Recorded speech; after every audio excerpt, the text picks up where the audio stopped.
Hello!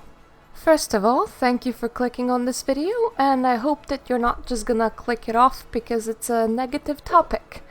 I feel like because we're delving into something negative, I will need a little bit of an explanation about why and how am I doing this.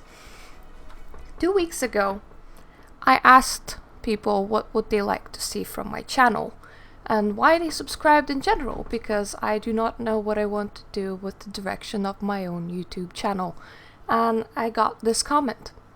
This comment asks for a critical view on life simulation in general with a focus on Sims, because honestly, Sims is about 90% of the life simulation genre.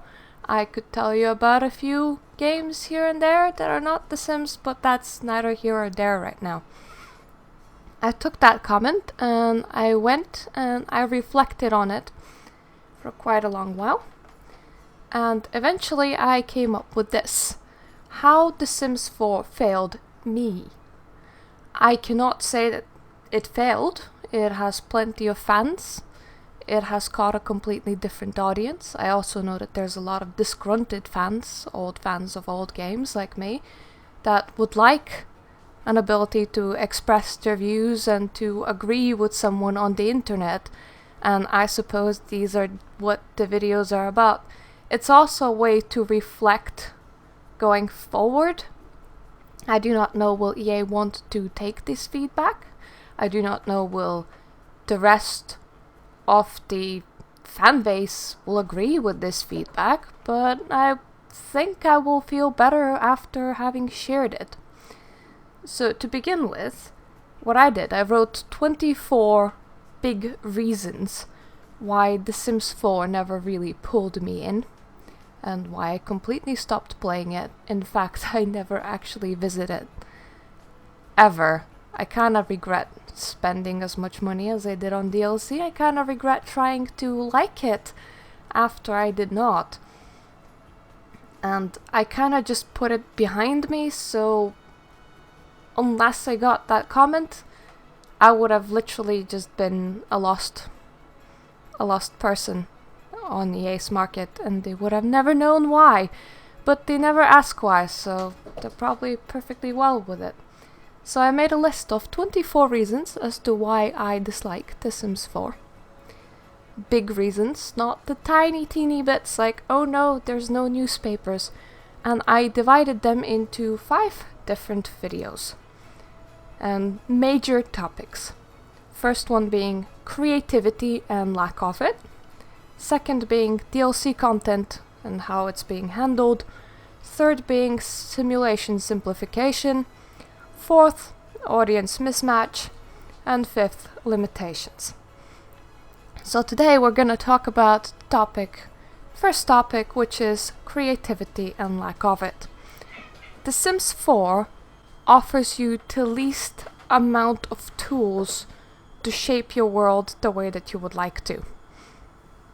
I'm gonna take The Sims 3 as the example for the most of these things, but The Sims 2 could have done a lot of this stuff as well. So first thing that we lost was very obvious, which is a color wheel. We also lost the ability of selecting 2 colors on a piece of furniture separately, instead of it coming in one nice neat package of just like select the style thing. But I suppose the biggest thing for me is the lack of ability to create or control your worlds and the Sims that are in it. The Sims 3 had create a world. The Sims 2 allowed you to import world models from SimCity 4 and tweak that. Both games allowed you to place down lots. Both games allowed you to completely delete lots. You could have a world with just 1 lot on it. You could have had a world with 200 lots. This control is completely taken away from you in The Sims 4. They're telling you that they could not have released a create a world tool because of the engine limitations and how the worlds are done. The backgrounds are completely set, you cannot change them, and fair enough, but I do not understand why was it so hard to allow you to delete lots from preview entirely, especially when lots gained their map preview after you modify them, so obviously that's getting modified. And why couldn't you just have placed lots elsewhere? Why did we lose even that amount of functionality? So that's the first one, lack of creative tools. Second is lack of game world consistency that you can modify easily. This is the Manage Household screen. You can tag 80 sims or 150 or 200 sims that your game will not mess with, that you could preset to look and feel the way that you would like. But even if you're using that shortcut, game will be regenerating all service sims, all barmen, all maids, all butlers, every single sim day. And sometimes it still regenerates some of the townies because it wants to generate random townies to wander around. Meaning, if you're trying to play in any way that the game didn't intend you to play, for example, doing a generations challenge where you start from an earlier point than 21st century, your immersion will be broken by either service sims or rather random generated townie sims that will wander upon your lot that you will have no influence on about how they look. They will look as random as they want to. In The Sims 2, you could have pretty much selected appearance of everyone in the town. There wasn't so much random passerbys, and most of the service sims they never actually got regenerated, so you had the same maid, and you had the same butler, and you had the same barman, and if you found a way to modify their appearance, that you were set. It wasn't gonna change. I mean, they're not going anywhere. I do not know why the game does this, but that is something that The Sims 4 does, which makes it highly inflexible for the player.